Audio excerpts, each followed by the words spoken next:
Bonjour à tous, bienvenue dans ce journal de la culture.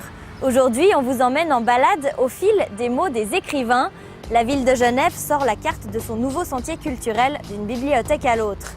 Et puis on terminera en musique à l'Opéra des Nations, une fin de saison avec Falstaff.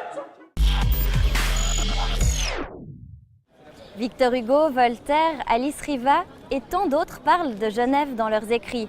La ville de Genève vous propose de partir sur les traces de ces écrivains en vous baladant au gré des citations dans la ville de Genève avec pour compagnie cette carte qui vous permettra de rejoindre bibliothèques et lieux chers aux écrivains. Je vous propose tout de suite de retrouver Bertrand Lévy qui va nous parler de la Genève de Borges. Bertrand Lévy, vous êtes un grand spécialiste de Genève en littérature et on est ici au Bourg-de-Four, une place que beaucoup d'auteurs affectionnent particulièrement. Bien sûr, Bourg-de-Four, c'est la place qui se trouve entre la vieille ville, les rues basses, le collège Calvin. Il faut savoir que les écrivains n'ont pas une pratique de la ville très différente de l'homme du commun. Donc quand Borges, par exemple, était collégien, il habitait à la rue Ferdinand Hodler. Il montait au collège Calvin, c'est à 2 minutes. Et puis ensuite, il allait par exemple à la librairie Julien, qui est à côté. Et donc il passait, comme tous les Genevois, au Bourg-de-Four. Et puis Borges n'est pas le seul à affectionner la place du Bourg-de-Four. On retrouve aussi une allusion chez Fuentes qui est d'ailleurs assez rigolote parce qu'il parle d'une vue depuis le 4e étage de la place du Bourg-de-Four où on verrait tout le lac jusqu'au château de Chillon. Absolument. En fait, il décrit l'arrivée d'un personnage féminin qui a 23 ans, qui loue un studio au 4e étage du Bourg-de-Four, qui est très enthousiaste parce que c'est c'est une des plus jolies places de la ville. On sait que c'est le côté un peu place de village dans la ville, le Bourg-de-Four. Et il se met à la place de la jeune fille et dit « Oui, tu voyais jusqu'à Chillon la vue ». Et en fait, on sait bien qu'on ne peut pas voir Chillon depuis Genève. Alors ça aussi, ça pose la question de la déformation finalement de la littérature.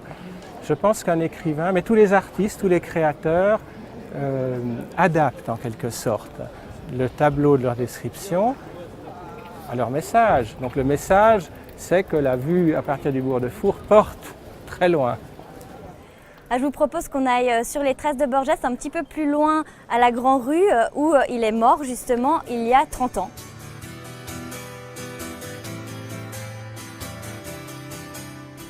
Alors on est arrivé ici devant le 28 Grand-Rue et il y a une plaque avec une jolie citation. Absolument, c'est le début de son texte Genève qui est apparu dans Atlas. Et je vais peut-être vous la lire en entier parce que la première partie de la citation montre Genève sous ses plus beaux auspices et évidemment la seconde partie est un peu différente. Genève. De toutes les villes du monde, de toutes les patries intimes qu'un homme cherche à mériter au cours de ses voyages, Genève me semble la plus propice au bonheur. Ça s'arrête là. Et ensuite, je lui dois d'avoir découvert, à partir de 1914, le français, le latin, l'allemand, l'expressionnisme, Schopenhauer, la doctrine de Bouddha, le taoïsme, Conrad, Lafcadio Hearn et la nostalgie de Buenos Aires. Et aussi l'amour, l'amitié, l'humiliation et la tentation du suicide. Dans le souvenir, tout est agréable, même l'épreuve. Ce sont là des raisons personnelles, mais j'en donnerai une d'ordre général. À la différence des autres villes, Genève est sans emphase. Paris n'ignore pas qu'il est Paris. Londres, la bienséante, sait qu'elle est Londres. Genève, c'est à peine qu'elle est Genève. Les grandes ombres de Calvin, de Rousseau, d'Amiel et de Ferdinand Hodler sont là, mais personne n'en parle aux voyageurs. Je trouve qu'il décrit très bien l'esprit de Genève. Genève est sans emphase. Bon, aujourd'hui, les choses changent un peu. Genève devient tapageuse. Mais enfin, à son époque, disons, la vieille ville est restée dans cet esprit. Et puis les grandes ombres, Calvin, Rousseau, Amiel, Hodler, si on réfléchit bien, c'est la religion, la littérature, le sens, la découverte de la nature, Amiel, l'introspection, et Hodler, le premier modernisme, si vous voulez, en peinture. Donc il se retrouve dans l'esprit de ces 4 grands personnages. Merci beaucoup Bertrand Lévy.